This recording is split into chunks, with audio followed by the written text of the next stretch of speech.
ஓம் சாந்தி.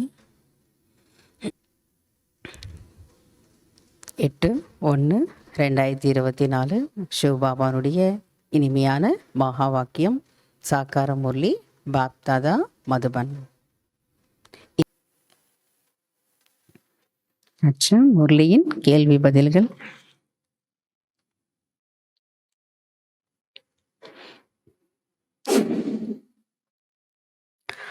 முதல் கேள்வி, தந்தையின் நினைவில் இருப்பவர்கள் எப்படி இருப்பார்கள்?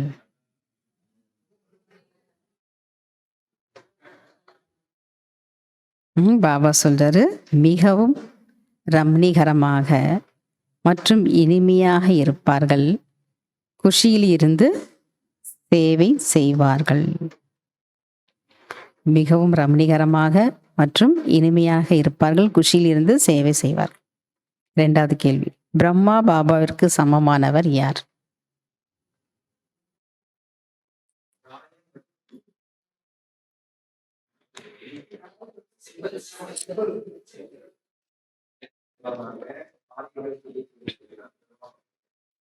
ராயல் மற்றும் எளிமை.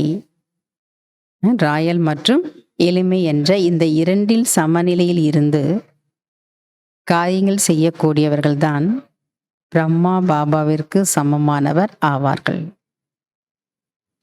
மூன்றாவது, லைட் சொரூபத்தில் இருந்தால் எது முடிந்துவிடும்?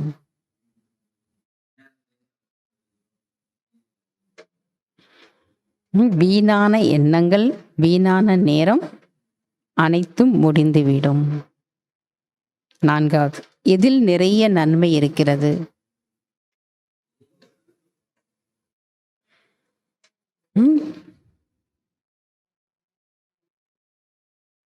ஸ்தாபனை. பல தர்மங்களின் விநாசம், ஒரு தர்மத்தின் ஸ்தாபனை நடக்க போகிறது. இதில் நிறைய நன்மை இருக்கிறது. fill in the blanks.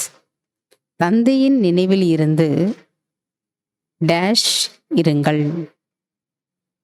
தந்தையின் நினைவில் இருந்து டேஷில் இருங்கள். சதா முக மலர்ச்சியில் இருங்கள். தந்தையில் நினைவில் இருந்தீங்கன்னா சதா எப்படி இருப்பீங்க? முக மலர்ச்சி, எப்பவுமே உங்களுடைய முகம் மலர்ந்து இருக்கும். ரெண்டாவது, யார் மீதான டேஷ் டேஷினால் படிப்பை ஒருபோதும் விடக்கூடாது. யார் மீதான பயத்தினாலும் படிப்பை ஒருபோதும் விடக்கூடாது. மூன்றாவது, டேஷ் கூட நல்லதுதான். நல்லதுதான். பக்தி கூட நல்லதுதான். நான்காவது, டேஷ் சேவையில் ஈடுபடுத்துவதன் மூலம் டேஷ் அடைவோம்.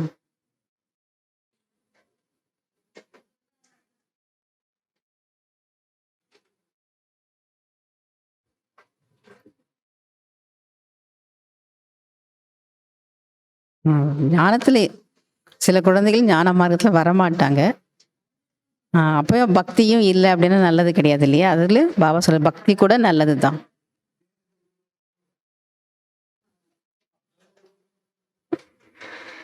பாபா சொல்ற யார் புரிஞ்சுக்கிட்டாங்களோ அவங்க அதில் போக மாட்டாங்க. ஸ்ரீமதப்படி சேவையில் ஈடுபடுவதன் மூலம் பலனை அடைவோம். டேஷ் சேவையில் ஈடுபடுத்துவதன் மூலம் டேஷ் அடைவோம்னா ஸ்ரீமதப்படி சேவையில் ஈடுபடுத்துவதன் மூலம் பலனை அடைவோம். அஞ்சாவது, தேக அபிமானத்தில் வருவதன் மூலம் டேஷ் ஏற்படுகிறது. தேக அபிமானத்தில் வருவதன் மூலம் எவ்வளவு நஷ்டம் ஏற்படுகிறது? அச்சா. ஓம் சாந்தி. தேங்க்யூ பாபா.